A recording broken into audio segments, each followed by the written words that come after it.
Dostlar, esingizderdeби? Өткөндө велосипед менен келип, ушул мен басып бараткан аллеяны видеого тартып чыгартып элек.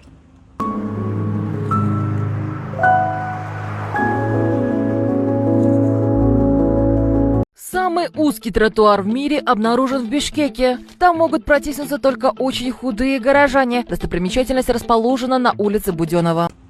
Ушундай ыкчам реакция кылышып, мындай жаңы асфальттан төшөп, аллеяны ачып коюштур. Сонун кандай ыңгайлуу болуп калган шаардыктар үчүн. Мынакей.